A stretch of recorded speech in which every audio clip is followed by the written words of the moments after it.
Pedro, capítulo 3, nós vamos ler do verso 13 até o verso 17.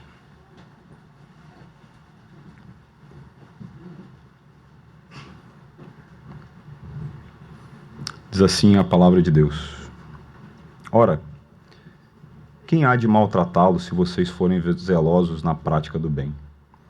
Mas mesmo que venham a sofrer por causa da justiça, vocês são bem-aventurados. Não tenham medo das ameaças, nem fiquem angustiados. Pelo contrário, santifiquem a Cristo como Senhor no seu coração, estando sempre preparados para responder a todo aquele que pedir razão da esperança que vocês têm. Mas façam isso com mansidão e temor, com boa consciência, de modo que naquilo em que falam mal de vocês, fiquem envergonhados esses que difamam a boa conduta que vocês têm em Cristo. Porque se for da vontade de Deus, é melhor que vocês sofram por praticar o bem do que praticando o mal. Que o Senhor nos abençoe. Flávio Justino, ou Justino, o mártir, como alguns conhecem, foi um dos pais da igreja. E embora alguns imaginem que mártir era o seu sobrenome, na verdade trata-se de um título que ele recebeu na história por ter sido morto, por recusar-se a negar a Cristo. Ele foi um grande apologista cristão.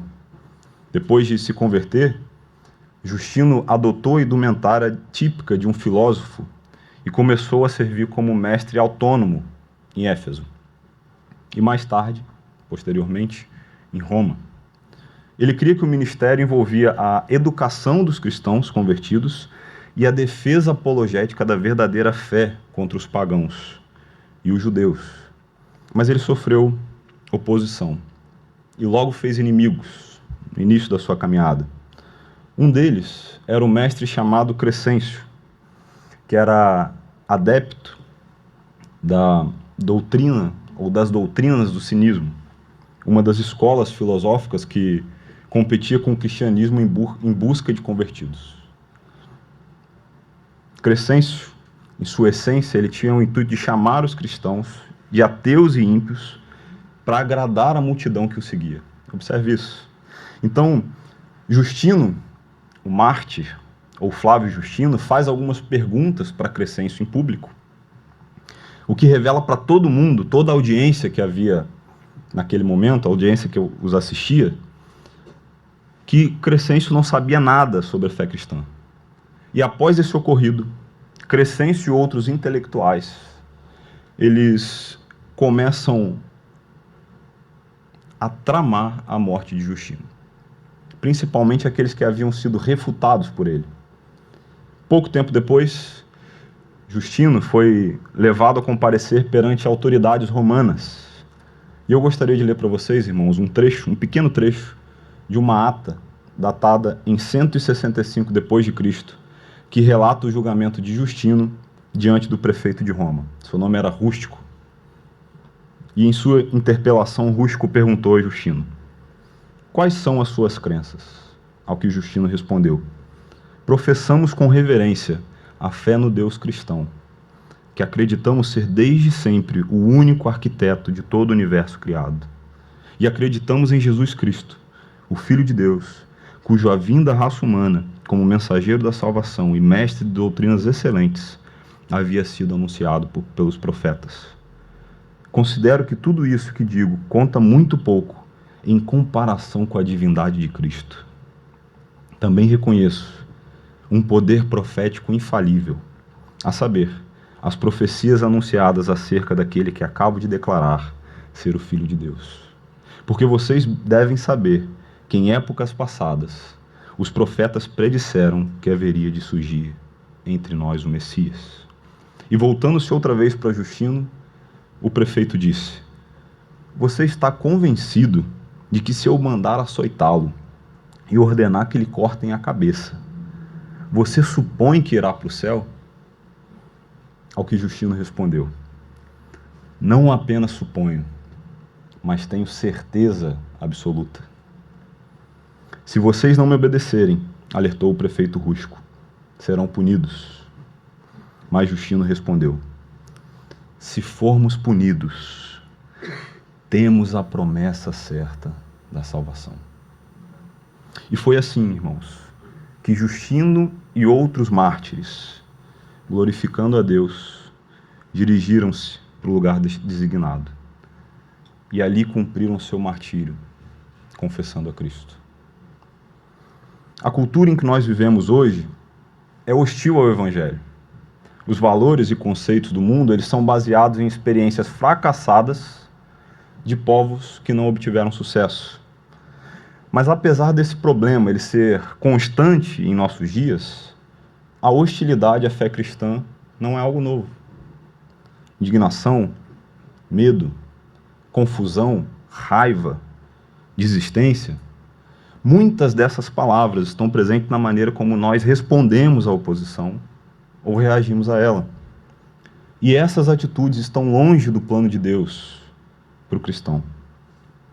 Pedro sabe bem o que era enfrentar a oposição, atacar com raiva e recuar com medo, ser restaurado em amor e em seguida ir à frente ousadamente com a coragem do Evangelho. Ele levou anos para aprender. E hoje nós vamos falar sobre isso. Vamos falar sobre as adversidades e as perseguições da vida cristã e como elas podem exigir tanto de nós que os nervos chegam à flor da pele.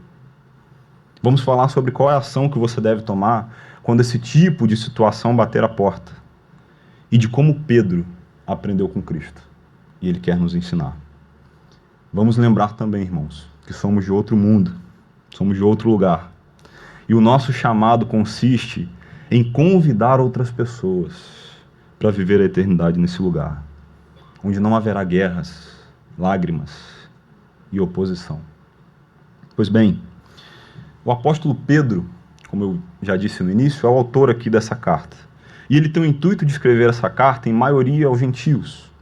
No entanto, ele usa palavras como ignorância que eles tiveram anteriormente. O foco de Pedro aqui na carta está no abuso verbal sofrido por aqueles cristãos e na discriminação que eles recebem por causa do Evangelho. Naturalmente, o abuso físico também ocorria, mas o foco primário de Pedro aqui está no abuso verbal. Pedro escreve antes da chama da perseguição ser acesa por Nero. E o que acontece aqui, queridos, é que já naquele período, quando Pedro escreve, os cristãos sofriam perseguição por causa do Evangelho e por causa de Cristo. Essa era uma carta circular. No entanto, ele abre a carta chamando o povo de peregrinos da dispersão, no Ponto, Galácia, Ásia, Capadócia e Bitínia. Essa era a rota que o portador seguia à época, hoje chamada Ásia Menor, que fica localizada, é uma parte da Turquia, fica localizada na Turquia. Ele tem o objetivo de encorajar os leitores a crescerem em confiança e obediência em Deus em todos os aspectos da vida, mas principalmente em face ao sofrimento de uma cultura hostil ao Evangelho. Eles eram maltratados pelos patrões, pelos vizinhos, eles eram ameaçados de morte, ameaçados de prisão, questionados sobre a fé que eles professavam em Cristo Jesus. Todo mundo falava mal dos cristãos naquela época. Então havia um grande preço a ser pago a ser cristão, ou apenas por ser cristão. Inclusive, boa parte dos escritos do Novo Testamento, eles foram registrados debaixo de perseguição, para encorajar a igreja a passar por aquele sofrimento, por aquela dificuldade, pela perseguição, que já começaram no primeiro século, e posteriormente se intensificaram até meados do século IV, quando então o cristianismo ele é reconhecido como uma religião legítima, e as perseguições, então, cessam. E o texto que nós lemos, ele é dividido em alguns blocos. Eu gostaria de fazer algumas afirmações sobre esse texto. A primeira afirmação é que, no que depender do cristão, ele deve se esforçar em fazer o bem e ser justo. Pedro faz uma pergunta retórica no versículo 13. O sentido da pergunta é assim: há alguém que fará mal aos que de fato estiverem ansiosos por fazerem o bem? O intuito dele não é obter uma resposta de imediato, mas que eles devem pensar sobre as atitudes que eles estão tomando durante o seu dia. O que Pedro quer deixar claro aqui, irmãos, é que o mal não é o que se espera normalmente.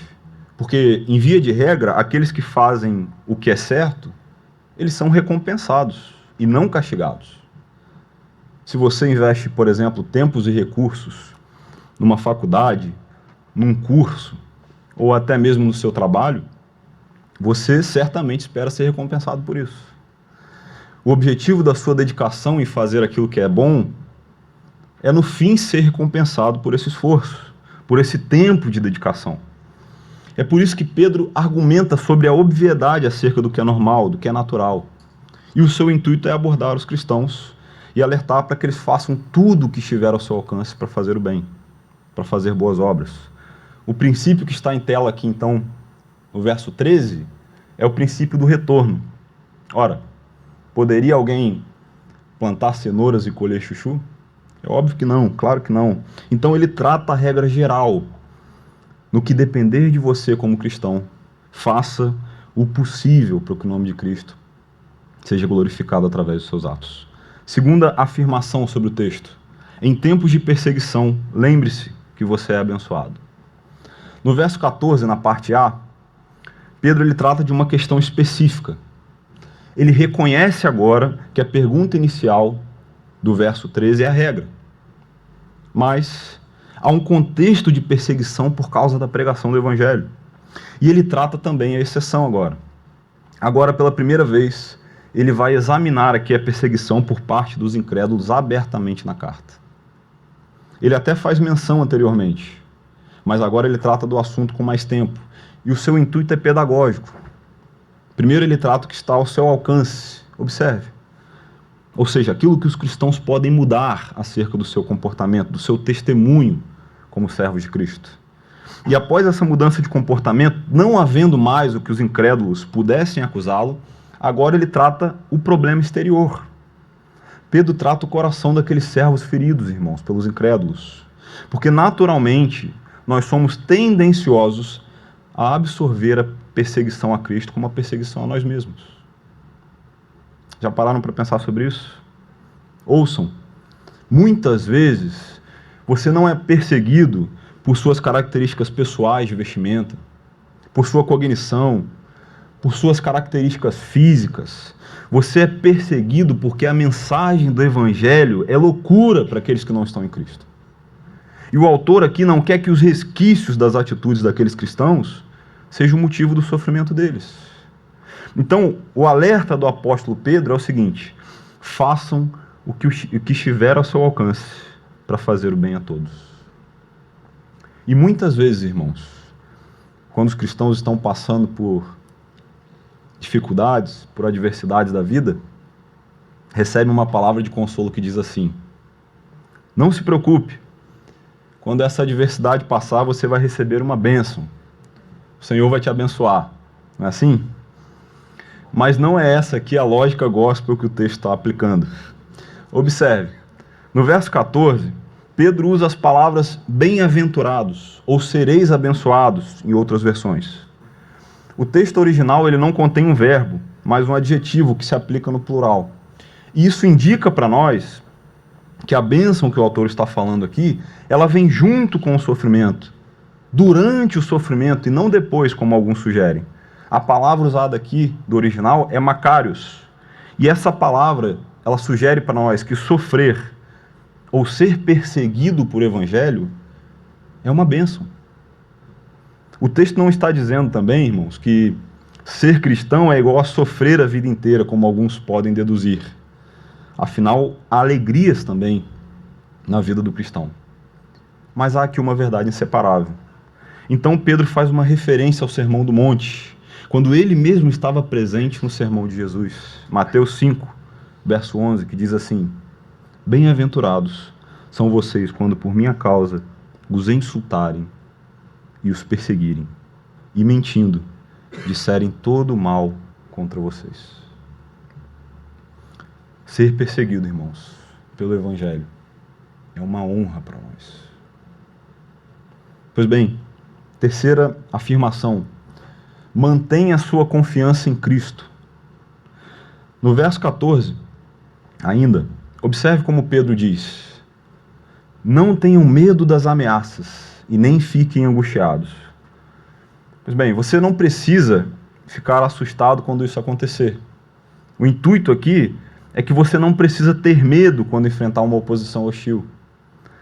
Todo cristão, ele enfrenta crise e é tentado a ceder aos medos, tomar decisões erradas, mas aqueles que depositam a sua confiança única e arraigada em Cristo, não é preciso temer os homens ou as circunstâncias, irmãos.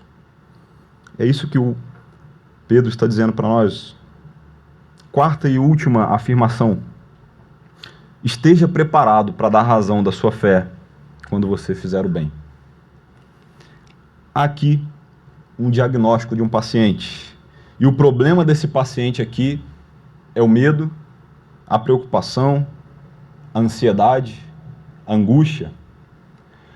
E o antídoto que Pedro usa para o medo é santificar o Senhor no seu coração. Observe o verso 15. Pelo contrário, santifiquem a Cristo como Senhor no seu coração, estando sempre preparados para responder a todo aquele que pedir razão da esperança que vocês têm. Pedro aqui está fazendo menção a um acontecimento do Antigo Testamento. O seu intuito aqui, queridos, é rememorar o profeta Isaías na sua demonstração. E o contexto das palavras de Isaías é significativo.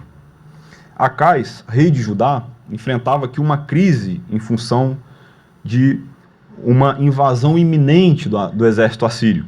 E os reis de Israel e da Síria queriam que Acais se juntasse a eles em uma aliança, mas Acais se recusou. Então Israel e a Síria ameaçaram invadir Judá. E os reis, naquela época, a princípio, Deus usava os profetas para se comunicar com os reis, com o povo, para alertar o povo sobre o pecado deles. Então, o que acontece? Acais, nos bastidores, ele trai Israel e se junta à Síria. E o profeta Isaías adverte Acais sobre as alianças ímpias e faz um alerta dizendo o seguinte: o livramento não vem das alianças com exércitos poderosos, pessoas influentes, cognição ou até mesmo recursos financeiros. Mas Isaías adverte Acais que ele precisa confiar no Senhor, porque o livramento vem de Deus.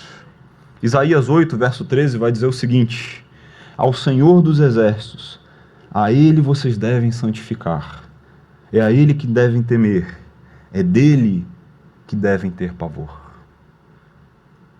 Nós precisamos entender, queridos, que é Cristo quem está no controle dos acontecimentos, e não os adversários. As oposições, as adversidades, como o Salmo 99:1 vai dizer para nós, o Senhor reina sobre todas as coisas. Ter essa certeza, essa reverência no coração, é manter uma confiança única e arraigada em Jesus como o Senhor que governa a nossa vida e como o Rei que estamos sujeitos. Mas é importante também ressaltar que diante dessas situações hostis, surgem também algumas situações inesperadas para testemunhar a Cristo. E provavelmente alguém já te fez alguma pergunta teológica que você pensou assim: eu preciso aqui do pastor para responder isso. Eu preciso de um diácono ou de um líder bem preparado para ajudar nessa situação. Mas observe aqui a parte B do verso 15. Estando sempre preparados para responder todo aquele que pedir razão da esperança que vocês têm. Pedro não cita o líder bem preparado, ele não cita o diácono, nem muito menos o pastor. A exortação deles, irmãos, é direcionada a crentes comuns, para estarem sempre preparados. E há aqui uma grande lição para nós. Ouça, nós precisamos nos debruçar sobre as Escrituras, num relacionamento de amor com Jesus, para que a nossa fé não seja baseada na certeza dos nossos pais, do nosso pastor, dos nossos amigos, mas na nossa viva e eficaz experiência com a Escritura e com Cristo. O texto diz para nós, então, queridos, que todo cristão ele precisa ter a capacidade de defender a sua fé diante dos questionamentos ou de uma acusação. E a palavra resposta, ou razão da esperança, ela vem do original grego, que significa apologia, ou traduzindo, é a defesa da fé. E como nós podemos responder a esses questionamentos? Observe aí o verso 16. Mas façam isso com mansidão e temor, com boa consciência, de modo que naquilo em que falam mal de vocês, ficam envergonhados esses que difamam a boa conduta que vocês têm em Cristo. Esse testemunho, essa defesa, ela deve ser dada com mansidão e temor, sem que você tente dominar o não crente com a força da sua personalidade, nem com a agressividade, mas confiando que o próprio Espírito Santo convencerá com calma e no tempo dele o não crente. Agora, há um alerta aqui para nós. Prestem bem atenção. É natural que após a leitura desse texto, ou observação desse texto, você monte uma estratégia de argumentação onde o não crente aqui ele não tenha mais o que rebater você. Acabou os argumentos dele. Os argumentos se esgotaram. Mas com o passar do tempo, queridos, é importante ficar atento para não supor que a sua argumentação foi o que convenceu aquela pessoa sobre a sua condição de pecador. O trabalho de convencer o homem do pecado, do juízo e da justiça é do Espírito Santo de Deus, e nós somos o meio pelo qual Deus usa para pregar o Evangelho. Então você precisa fazer duas coisas: melhorar a sua capacidade de argumentação, estudando as Escrituras e outros livros, e orar para que o Senhor, de fato, alcance o coração do perdido que você está falando do Evangelho. E é possível que você já tenha melhorado os seus argumentos com o passar do tempo. Mas é provável que você esteja negligenciando a oração. Ora uma vez, duas, três, mas com o passar do tempo, se as coisas não acontecem, você decide melhorar a sua argumentação, a sua defesa da fé e abandona os joelhos dobrados. Aqui está um dos maiores perigos da vida do cristão. Quando você não faz a sua parte e você quer dizer para Deus que você consegue por si só regenerar o homem. Sobre isso, um autor chamado James Gilmour disse assim: será que em nossos dias não estamos confiando demais no braço de carne? Por que será que não podemos presenciar as maravilhas que ocorreram no passado? Os olhos do Senhor não passam mais por toda a terra para se mostrar forte como aqueles que confiam totalmente nele? Ah, que Deus me conceda uma fé mais prática. Onde está o Senhor, o Deus de Elias? E ele conclui dizendo: está esperando que Elias clame por ele. Os argumentos, queridos, são um meio pelo qual o Senhor quer agir na vida do não crente.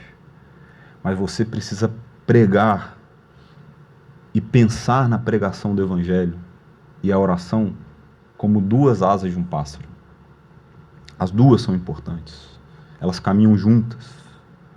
Não negligencie a oração.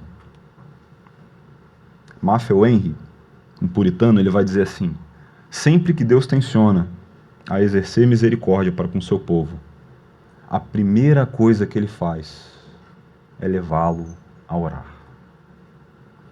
O caminho que Deus usa para levar a sua palavra e fazer coisas grandes, queridos, não passa pelas melhores estratégias, pelo recurso financeiro, mas pelo coração quebrantado e disposto a servi-lo. A oração nos leva a montanhas que não seria possível sem ela.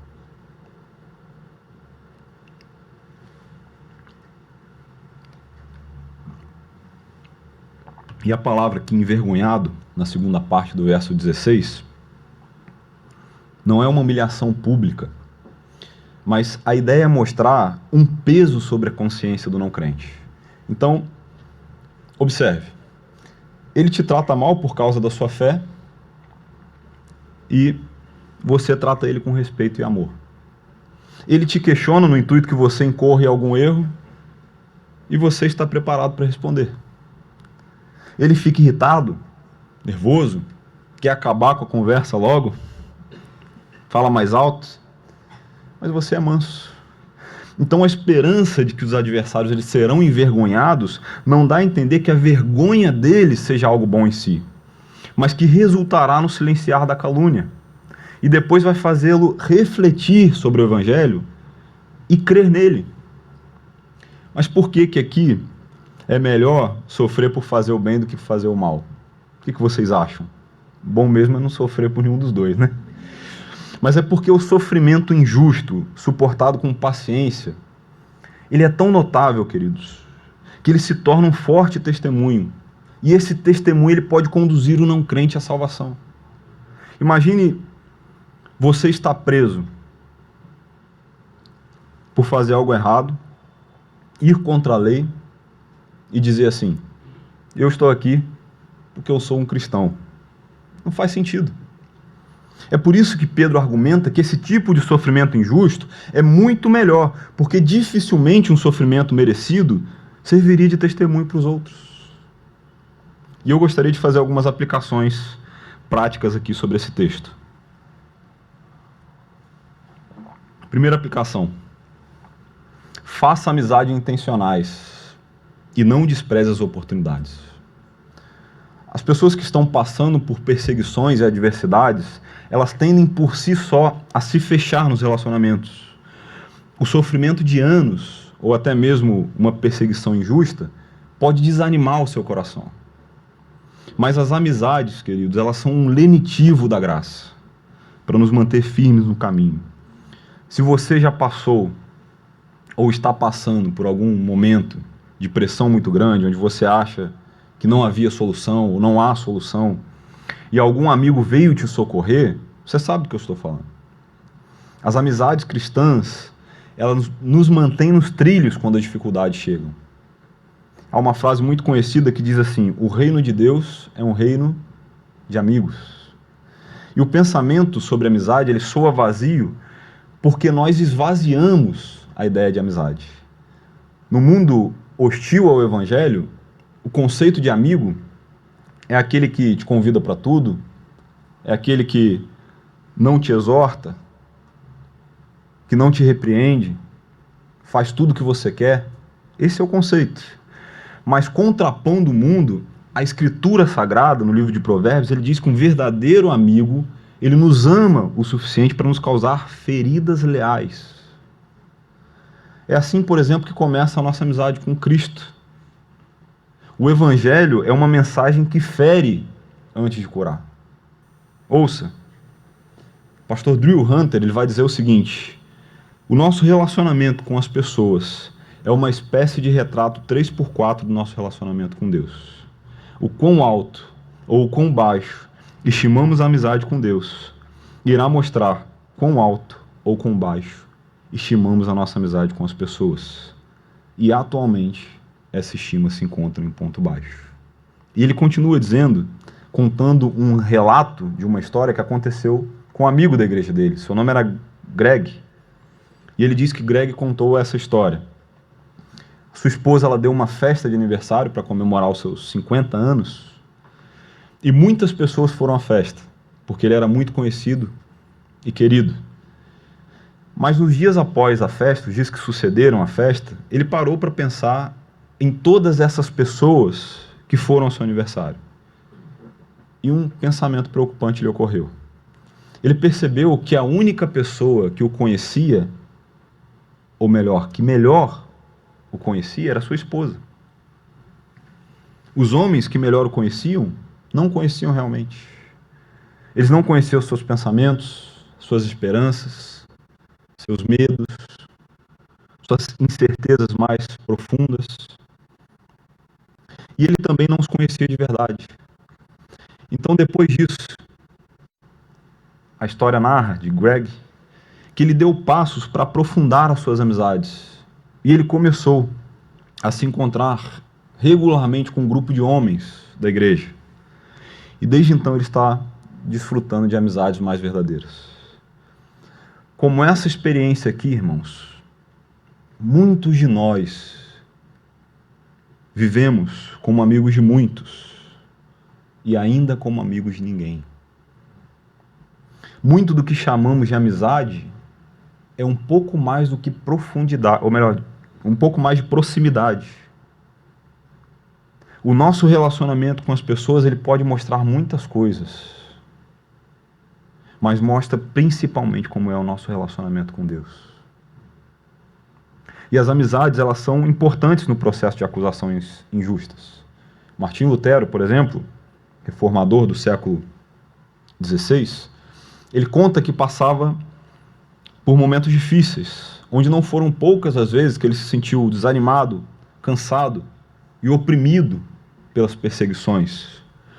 E quando ele se sentia assim, ele recorria ao seu amigo, Philippe Melanchthon, para desabafar e cantar juntos o Salmo 46. E juntos, eles entoavam o Salmo 46 que o Bruno leu ainda há pouco, por coincidência. O Senhor é o meu refúgio e fortaleza, socorro bem presente nas tribulações. Portanto, não temeremos. E juntos, eles eram encorajados mutuamente a enfrentar aquelas ameaças. Mas, além disso, as amizades cristãs também são importantes para o encorajamento na pregação do Evangelho. Porque as oportunidades aparecem quando você menos espera. E nós precisamos estar preparados para dar testemunho de Cristo a todos aqueles que pedirem razão da esperança que nós temos. John Piper, ele vai dizer assim: a alegria em Cristo prospera ao ser compartilhada. Essa é a essência da alegria cristã. Ou transborda, ou morre. O conselho que eu tenho para você, irmãos, é o seguinte: faça amigos de maneira intencional no seu ambiente de estudo, no seu ambiente de trabalho, na sua vizinhança, com a intenção de compartilhar a mensagem do Evangelho com eles. A intencionalidade na amizade vai fazer com que você não despreze as oportunidades que vão aparecer para você compartilhar o Evangelho. Existem lugares que o pastor não consegue chegar. O seu trabalho, a sua roda de amigos, a sua casa, muitas vezes, a faculdade ou a escola. Existem lugares que o pastor não consegue chegar, mas você pode. Mas você pode. Seja um rio em meio a essa seca. Segunda aplicação: não tenha medo, a graça te alcançou. Pedro, que escreveu essa carta aqui, foi o mesmo que negou a Cristo 3 vezes, porque teve medo. E ele fala com propriedade sobre o tema. As incertezas, elas são grandes na caminhada, e você sabe bem disso. Desemprego, doenças, morte, perseguição. Mas nós não devemos ter medo, não precisamos ter medo, porque nós podemos confiar na graça salvadora de Jesus. Você não precisa ficar assustado quando isso acontecer, quando essa situação bater a sua porta, ou quando alguém te perguntar da razão da esperança que você tem. Você não precisa ficar amedrontado. E Pedro diz isso porque essa é a condição natural do nosso coração muitas vezes. É parte do plano do Senhor que seja assim. Não ache, irmãos, que não tem nada de estranho quando isso acontecer. Na maioria das vezes, as pessoas negam a Cristo, mesmo sendo membro de uma igreja, porque elas têm vergonha. Lembre-se, irmãos, Jesus deu a sua vida por você. Não tenha vergonha de falar do Evangelho e apresentar a razão da sua fé. Só porque outras pessoas da sua comunidade de fé, ou até mesmo você, é visto como alguém ultrapassado. Não tenha medo, não tenha vergonha dos seus irmãos ou da sua igreja, da sua comunidade de fé. Jesus não tem vergonha de você. Terceira e última aplicação: mantenha os seus olhos em Cristo e os pés firmados na Escritura. O mesmo Pedro que escreveu essa carta foi aquele mesmo que afundou quando ele deixou de olhar para Jesus. E uma falácia repetida muitas vezes, ela pode acabar reverberando. E uma visão falaciosa que está presente nos nossos dias hoje, nas igrejas principalmente, é que outras coisas estão acima da Escritura, outras verdades. Por exemplo, a tradição, a cultura, entre outras coisas, Alguns dizem que a Bíblia, por exemplo, é um livro antigo, inclusive pastores falam isso, ultrapassado, ou até mesmo dizem que ela precisa ser atualizada. Outros dizem que a autoridade das Escrituras ela deriva da igreja. Respondendo a essa pergunta, um homem chamado François Turretin, um italiano, ele diz assim, em seu compêndio de apologética fantástico, ele vai dizer assim: como a lei não deriva sua autoridade dos juízes subordinados que a interpretam, nem dos arautos que a promulgam, mas unicamente do seu autor. Como um testamento obtém seu valor não no tabelião a quem é confiado, mas do propósito do testador.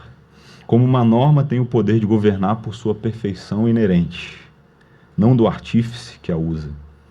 Assim a Escritura, que é a lei do Supremo Legislador, o testamento do nosso Pai Celestial e a regra inflexível de fé, não pode ter autoridade, nem mesmo quanto a nós, auferida pela Igreja, mas somente de si mesmo. Que frase irretocável, irmãos. E o pastor Voddie Baucham, ele vai contar uma experiência que ele teve com uma situação de questionamento da verdade das Escrituras, ou da autoridade das Escrituras. Ele diz que ele teve uma conversa com um amigo, pastor, há pouco tempo, e ele disse que o pastor perguntou para ele sobre o livro que ele acabou de escrever, o livro que a gente publicou agora pela Pronobis, A Fé Cristã Sob Ataque. E esse pastor falou para ele: tenho algo para você. E ele começou a contar sobre um interessante estudo bíblico de domingo à noite que ele tinha acabado de iniciar na sua igreja. Ele estava ensinando em 1 Coríntios e ele chega no capítulo 5 e os jovens da igreja, como de costume, eles sentavam, em especial, em um pequeno grupo na frente da igreja. E ele disse que ele estava atento aos jovens, esse pastor narra, porque ele sabia que a discussão do texto de 1 Coríntios capítulo 5, ela iria acabar envolvendo ali sobre um homem que tinha sido envolvido em um caso ilícito com a sua madrasta, e provavelmente isso intrigaria aqueles jovens. E o pastor Voddie Baucham narra assim: para surpresa do pastor, não foi a ideia de que o caso ilícito intrigou o grupo, mas a ideia de que Paulo teve a audácia de sugerir à igreja de Corinto que o retirasse do seu meio. Essa foi a parte do texto que a audiência considerou mais perturbadora. Muitos dos presentes, tanto jovens quanto velhos, não conseguiam acreditar que Paulo disse: já sentenciei o autor de tal infâmia. O pastor, ao perceber o desconforto da sala, quis ouvir o grupo. E é interessante esse ponto aqui. Ele não ficou surpreso quando um dos jovens disse: pensei que não devíamos julgar. Ele ficou, no entanto, surpreso quando um dos membros mais velhos, um líder da igreja, declarou: não me importo com o que a Bíblia diz. Não devemos julgar as pessoas. Em tempos de relativização, irmãos, há apenas uma verdade absoluta. E essa verdade é a Escritura Sagrada. Santificar a Cristo no seu coração é o remédio de fato contra o medo. E por isso você precisa manter os seus olhos fixos em Jesus. Mas só existe a possibilidade de estar bem preparado para responder àquele que te pede razão da esperança que você tem, se os seus pés estiverem firmados nas Escrituras Sagradas. É por isso que Jesus conclui o Sermão do Monte, no capítulo 7 de Mateus, com 2 fundamentos. E ele diz assim, Mateus capítulo 7, verso 24 e o verso 26. Todo aquele, pois, que ouve essas minhas palavras e as pratica, será comparado a um homem prudente que construiu a sua casa sobre a rocha. E todo aquele que ouve essas minhas palavras e não as pratica, será comparado a um homem insensato que construiu a sua casa sobre a areia. Muitas pessoas creem em Jesus e dizem que estão com os olhos fixos nele, mas não estão dispostas a obedecer e se sujeitar às Escrituras. Elas querem ser salvas do inferno, mas não estão dispostas a estar debaixo do senhorio de Cristo.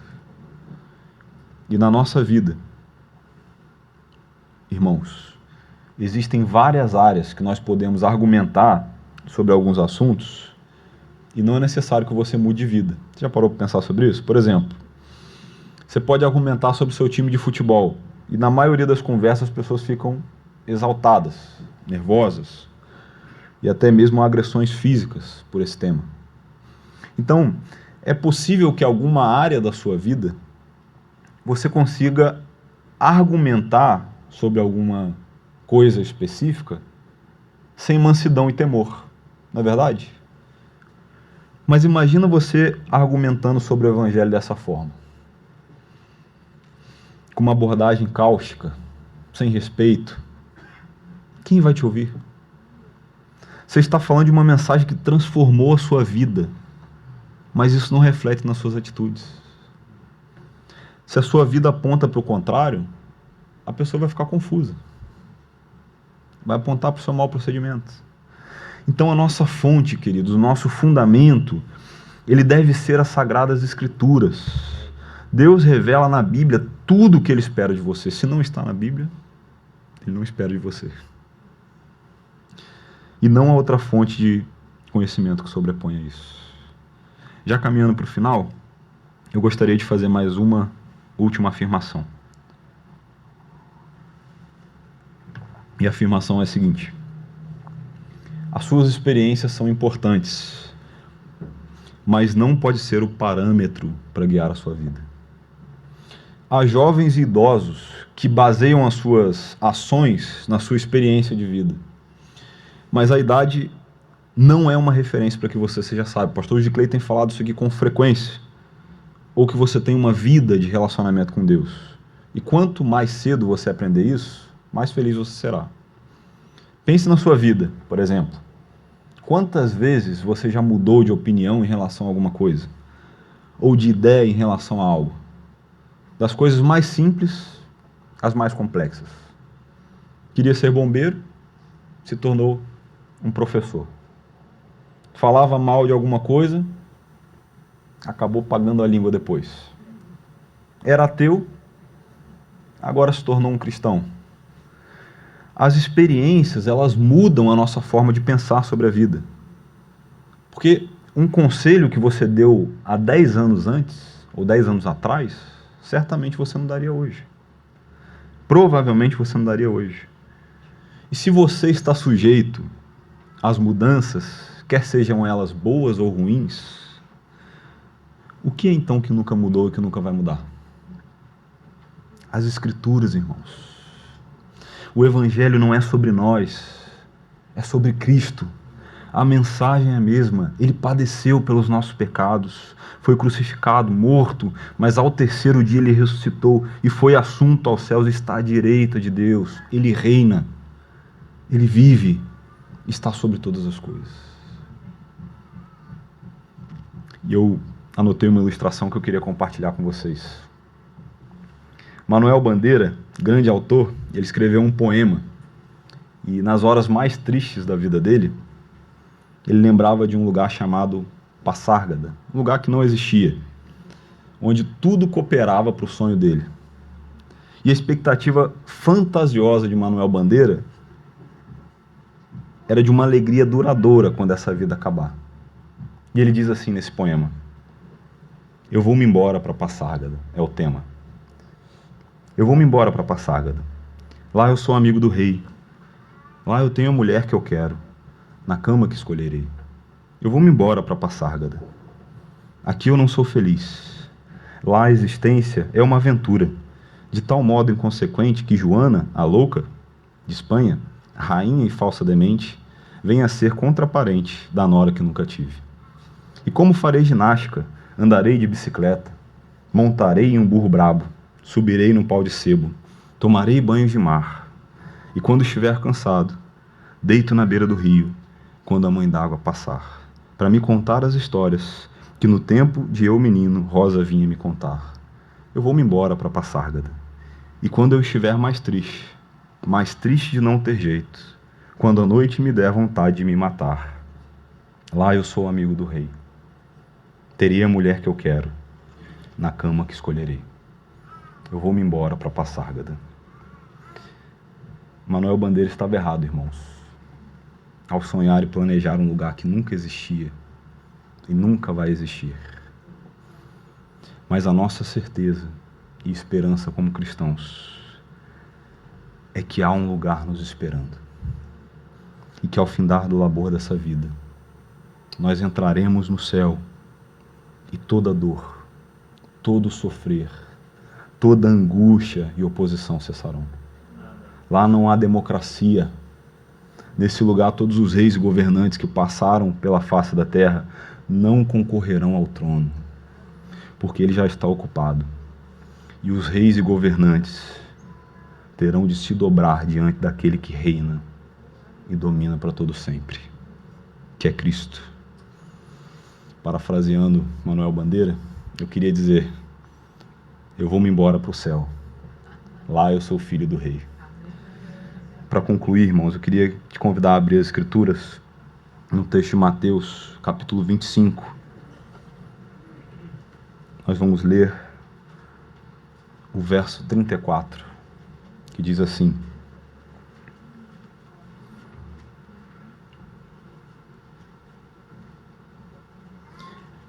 quando pela segunda vinda de Cristo ele voltar, ele vai dizer assim para nós, como igreja: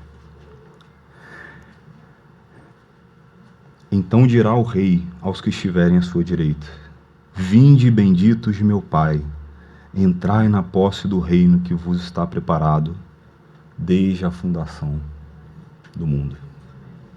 Que alegria, irmãos, é poder ouvir o Evangelho e testemunhar que um dia a perseguição cessará, o sofrimento cessará, e nós entraremos pelo portão do reino celestial, encontraremos Cristo nos esperando. Que o Senhor te abençoe. Vamos orar?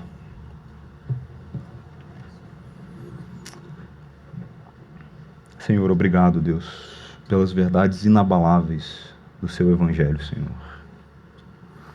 Nós queremos pedir, ó Pai, que o Senhor complete essa palavra em nosso coração, Pai. E que o Senhor reacenda a esperança, Deus, de continuarmos confiando em Ti. Continuarmos caminhando, Senhor, em obediência ao Senhor. Porque um dia todo labor cessará, Deus. Todo sofrimento. E o Senhor estará nos esperando, Deus. Bendito é o Senhor Jesus, que morreu na cruz do Calvário por nós. E por isso nós podemos dizer, ó Pai, que um dia estaremos contigo. O Senhor continue conosco, com essa igreja, com a Igreja Batista Jardim Botânico. Deus abençoe essa igreja, que tem sido aqui um refrigério para muitos aqui na terra, Deus. Obrigado, Senhor, pela vida do pastor Giclei, por esses irmãos tão queridos. É isso que nós pedimos, Senhor, por Cristo, em nome de Jesus. Amém.